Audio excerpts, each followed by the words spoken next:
and welcome to another Sci-Fi Fantasy Saturday. Today, we're going to the mysterious world of H.P. Lovecraft. Yes, H.P. Lovecraft was kind of a pulp fiction novelist back in the 30s and came up with this idea of elder gods and extraterrestrial uh, creatures that are almost godlike and definitely horrific, so much so that they cause you to go insane. Yes, we're talking about Cthulhu and the various myths of Cthulhu that have found their way into various fiction and various novels and stories, but also have found their way into the gaming world. There's board games, there are role-playing games, and there are card games, and that's what we have here. Arkham Horror, the card game. Now, this is Arkham Horror, the card game, the original version.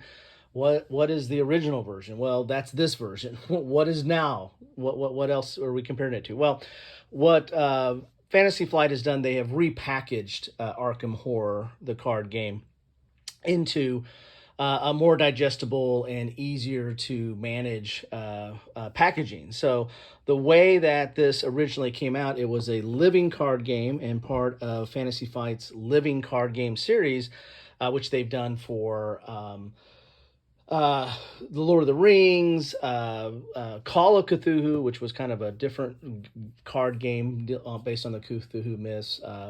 Warhammer. There's a lot of different living card games that they've done, and what the system was is you would get a starter set like this that has a couple of, has some introductory characters, or give you, like the first, I think 4 characters came in this box, and then the cards that go along with them, building out their decks, and then a couple of stories. Or scenarios or mythos packs, I guess, is what they eventually started coming out as. But you have a start with a few stories, and then you have to go buy separate packs that would come in like, clamshells like this, and extend the story. And I think they would have, I can't remember if it was like 6 or 8. I bought too many of them. But you would eventually have a climax. You would go through an entire story and get to the end of that story. And by the end of it, if you've survived with your character, then you've completed that story. Now you can take your character on to the next set as they came out, or you can create a whole new character, because with each one of these sets, they would or cycles, they would introduce new characters and then a whole new story. And these are the ones that I had that was in the original. Now, again, I think they're repackaging this, and I don't think you have to buy them in cycles now. But back when I was playing this and collecting this, they had them in cycles. Like the first one was Night of the Zealot. That was the one that started off in the original core box. And then you had the Dunwich Legacy, the Path to Carcosa, the Forgotten Age, and then the Circle Undone. And so there would be a whole cycle of, like, I think 6 maybe, because I think you start off with 2 with the starter pack or the starter box, and then you would have, I think you buy 4 more or 6 more, I can't remember. But you would have all these various packs that you'd have to buy that would give you the continuation of the story. So, I mean, you could stop at 1 or 2 or 3, but you're not going to get the complete story. So they gotcha. That's how they did it. And I think they've totally repackaged that now.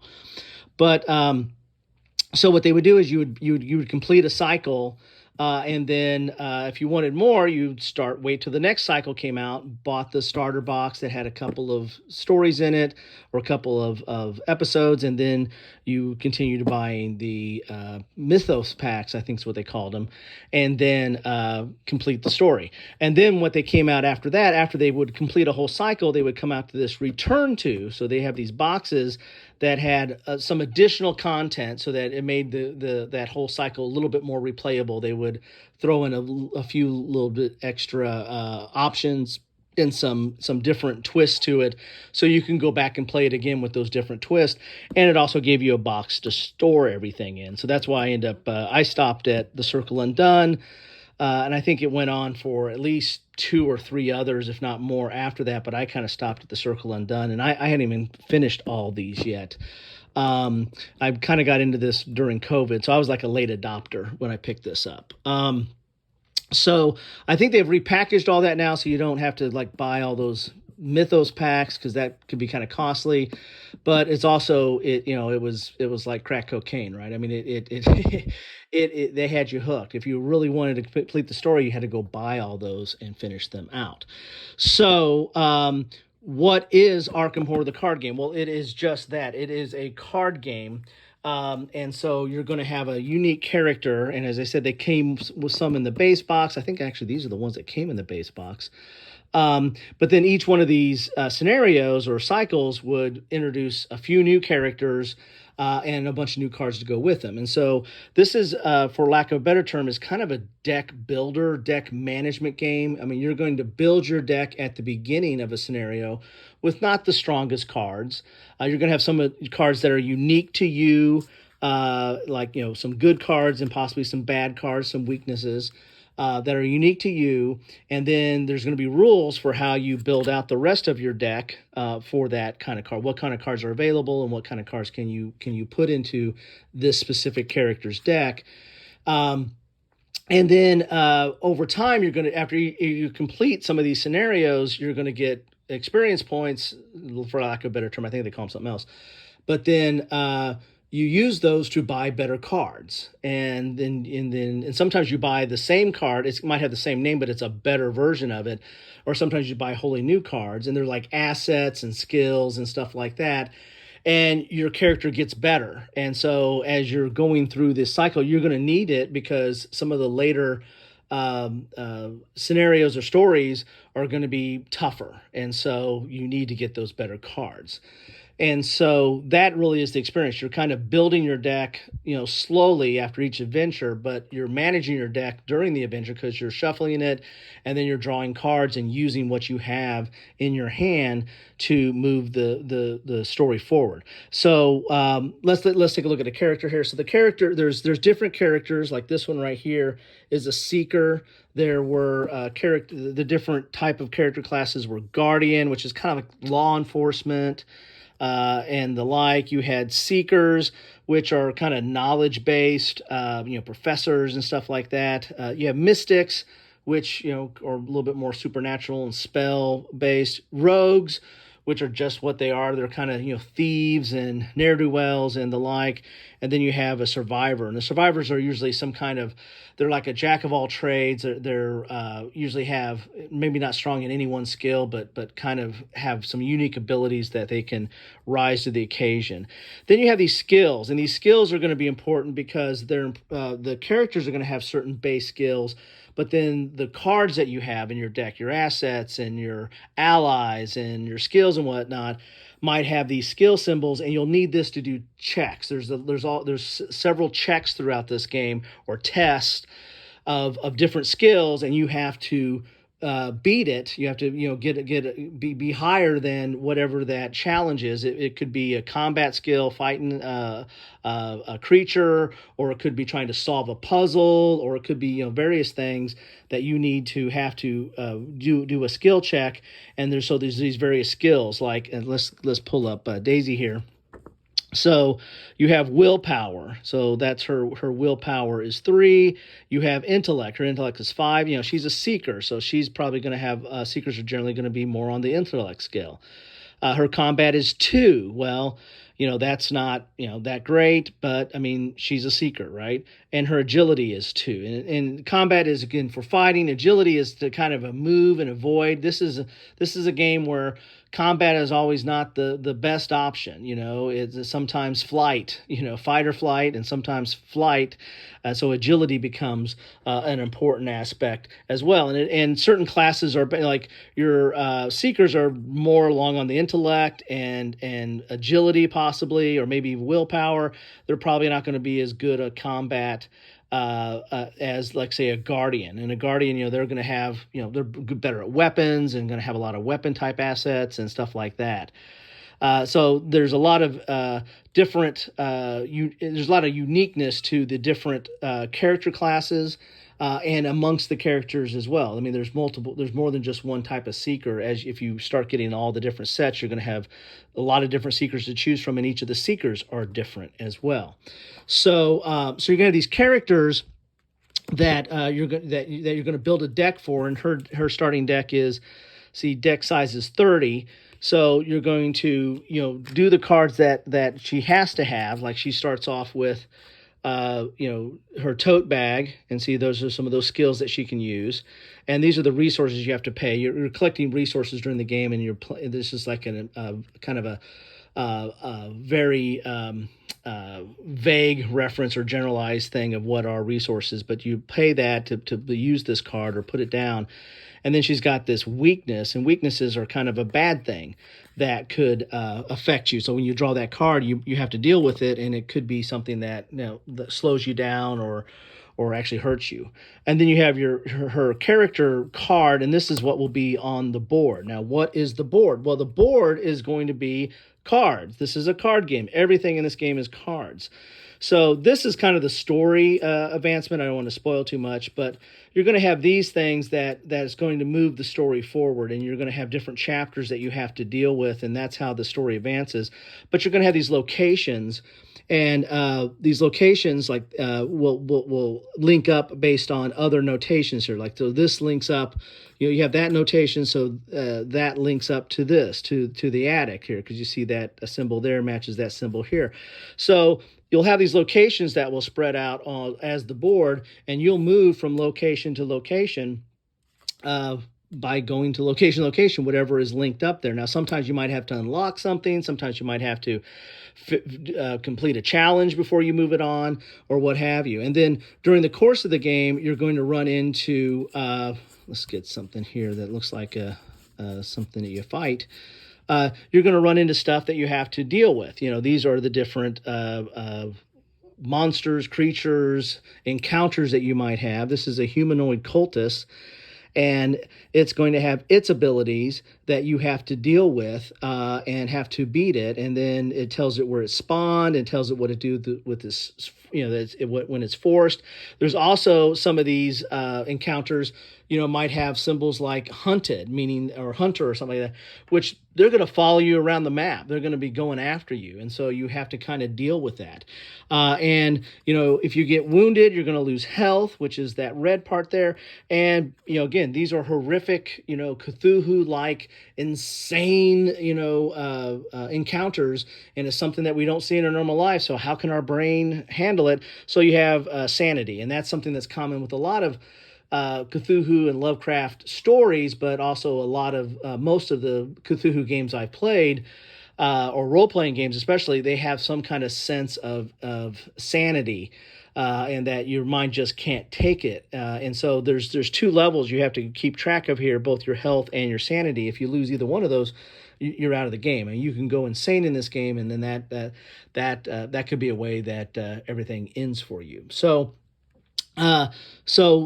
that this is no way to play the game. I mean, I'm not going to do a full rules explanation, but basically you're going to have these characters that have their own unique deck, and they're going to be, each one of these stories is going to have their own group of kind of chapters that move the story forward, and you have to accomplish certain things to do that. And then there's going to be locations that you're moving around and trying to either unlock or navigate or what have you. And there's going to be, creatures and other things that you encounter or have to deal with or have to run away from or what have you. And that is the story. And each one of these stories is completely, each one of these sub-stories, like each one of these packs or scenarios, are very different, but they're, if you get a cycle, so like a whole series of these that are all tied together, then there's a story and a story arc, and there's something that you want to try to accomplish at the end. And after each one of these episodes, you'll get a chance to get some experience points or buy new cards, and you might get some cards that you obtained during the scenario and some artifacts, and you might use those, might be necessary to use later on in the story. So it's developing. It's very much a kind of a narrative, solo narrative type of game. And so in that regard, I mean, it's meant to be played cooperatively. I mean, you can play, I think, up to 4 people. I don't know if you can do more than that, but I think you can play up to at least 4 if you have enough of the cards here. And you might need that because every one of these characters has different abilities and different strengths and different weaknesses. And so it's kind of hard to get somebody who is a jack of all trades and can do everything right and accomplish everything that needs to be done in a scenario. But that's something that is fun too. I played this the first time I went through this. I did the one that starts in the core game and went through the entire cycle as just one character.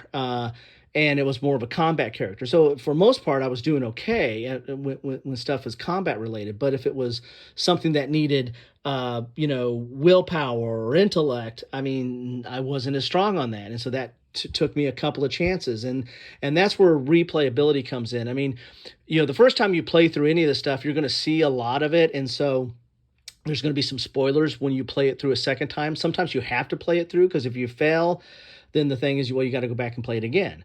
And some people might not like that. Some people might just say, well, the heck with it. I'm just going to go on to the next section and say I got through that. But and you can do that if you're playing solo, right?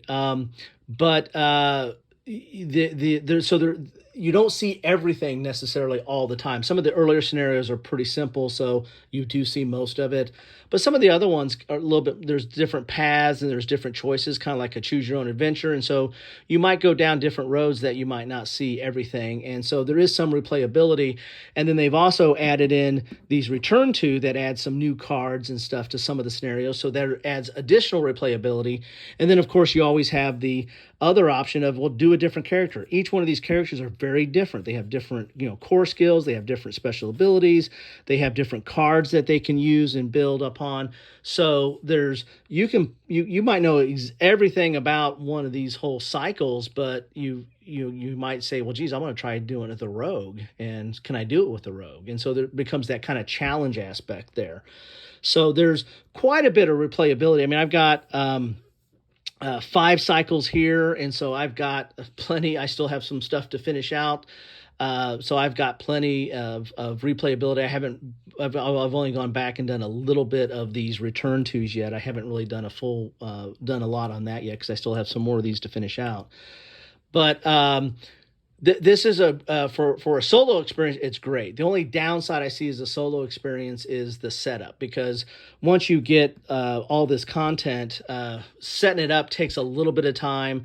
If you haven't played it recently, you got to get back into the rules. Again, it's not an overly complex game, but it does take a little bit to remember, okay, what do I do here? How does that work? What are these symbols? Not a whole lot. And I played this, pretty religiously and pretty much straight through the first time. And so I was playing it, every day for a week or so. And so it was real fresh in my mind. But if you set this down for a while, then come back to it. I did that. I came back to it after like a year.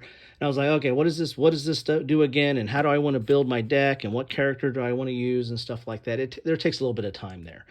Other than that, it's a great solo experience. There's some puzzle to it, which is kind of hard to avoid in a solo experience, but it's not all puzzle. There's the deck building, the choosing the cards that you get and what's the best options, and then figuring out which way to go. And because you do have choice of the locations, it's not just really a straight path. Sometimes you can go to different locations to figure out stuff, and sometimes you might waste time. And if you waste time, that could be a killer for you, because there might be a time limitation in the story chapters and stuff. So I think this is one of the best solo experiences I've had, because you can really get into it. There's a lot of flavor text, and there's a lot of ambiance if you want to get into it. Now, if you just want to look at the numbers and say, what do I need to do? How do I need to beat that? You want to play it at full out game mode? Well, you can do that too.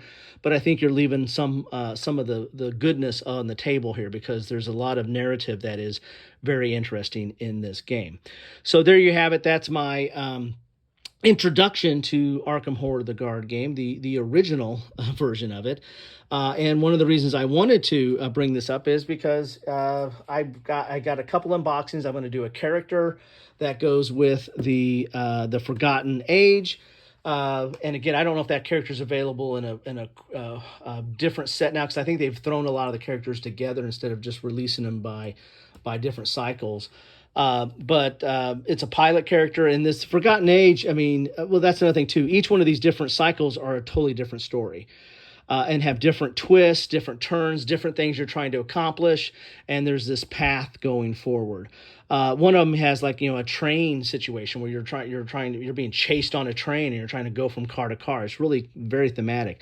This Forgotten Age is more of like an Indiana Jones, Lost World type scenario where you're kind of running through different, encountering different tribes and cults and the wild creatures and some survival skills and a pilot. The unboxing I'm going to do later today is, and a pilot comes into play and moving around this. I mean, but each one of these are, the Circle Undone is like a coven of witches and stuff like that, and the Path of Carcosa is like I think it's really drawn from one of H.P. Lovecraft's stories. I think it was H.P. Lovecraft, the Sign in Yellow or whatever, the Hastur, which is one of the elder gods. So anyway, so there's a lot of richness, a lot of uniqueness, a lot of gameplay in here, and so I wanted to talk about this because I'll probably do some more content over time. Again, I don't know if I'm going to adopt the whole new set of this stuff because I've got this set and I'm still enjoying this.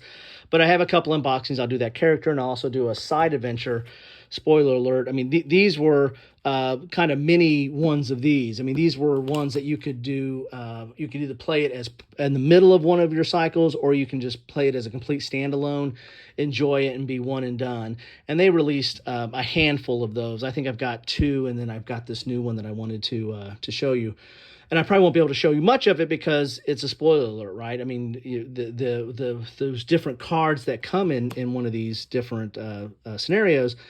Well, that's the surprise. That's the newness of trying to figure out what's going on and how do you get through it.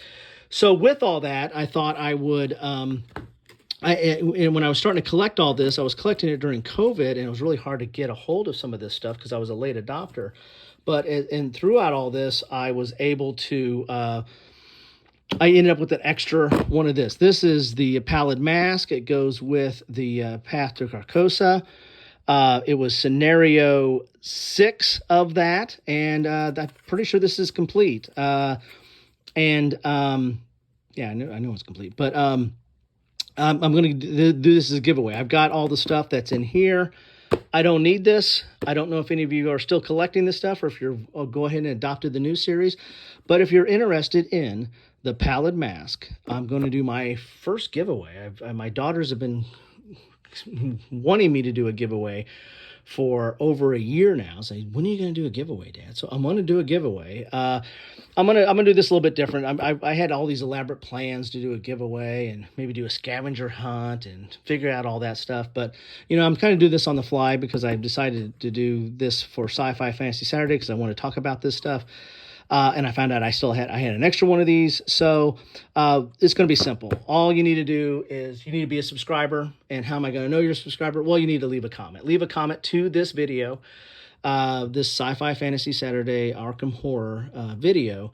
And talk about what's your favorite cycle or even favorite scenario of the cycle or favorite character or you want to talk about the differences between the original set and the new set and how they're doing stuff. Any comment is fine. Just be civil. Don't, if you don't like my stuff, that's fine. You can say you don't like my stuff, but just be nice about it.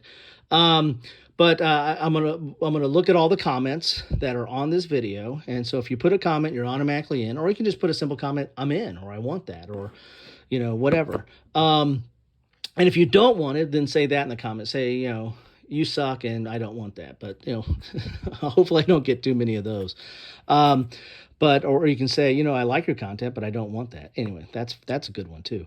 But I'm going to look at all the comments and I'm going to check to see if you're a subscriber, and then I will I'll have my girls figure out how they want to select randomly the winner, and then I will have to post a follow-up video, I guess, and say who's the winner, because with your YouTube account, you don't necessarily have an email contact. I don't think so. I'd have to, again, I've never done one of these before, so I need to check in on that. So anyway, we'll figure it out, or my girls will figure it out for me. So, because they are much smarter than I am.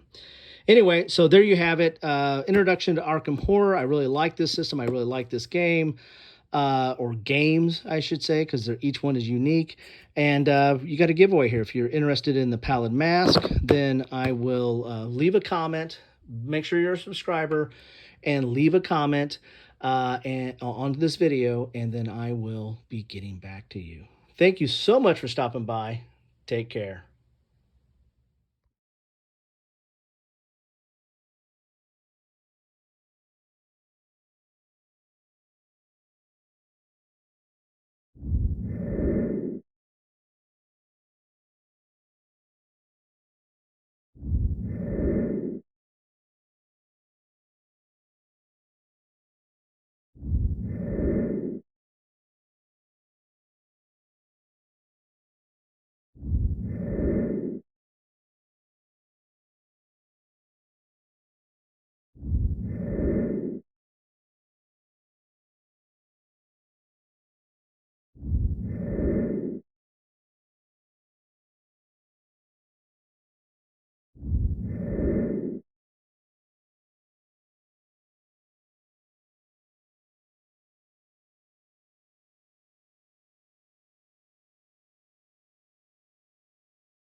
Thanks for watching.